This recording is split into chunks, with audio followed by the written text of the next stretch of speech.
Yo, what's up po? Ayan, good morning po sa ating lahat. At ito, tuturuan ko kayo kung paano gumawa ng suka gamit itong saba. So, ayan, huwag nyo itatapon kung ang saba nyo ay pa-overripe na. At mapapakinabangan natin to. Ayan, abangan natin kung paano ang unang proseso. At ito, ay binalatan ko na nga ang ating saba. Ayan, isa-isa nating balatan.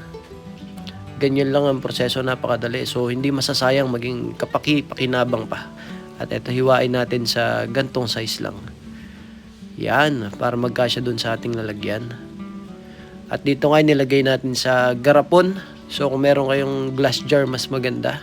So at dito nga hindi ko tinakpan, hindi ko binalak yung dati niyang takip. Eto na. At dito nga kumuha tayo ng tissue. Or kung may tela kayo, pwede rin. Pero dito kumuha ako ng makapal na tissue para hindi masira. Kasi yung tela ay hindi po available. Kaya ito ang ginamit ko na pantakip dito sa ating jar. Ayan na. Ganun lang po kadali. At ito, tatakpan na natin ng goma. 2 to 3 weeks lang po ang hihintayin natin. At ito'y magiging suka na. So ayan, i-update ko po kayo sa next video natin. Suka na. Ayan, purong Pinoy.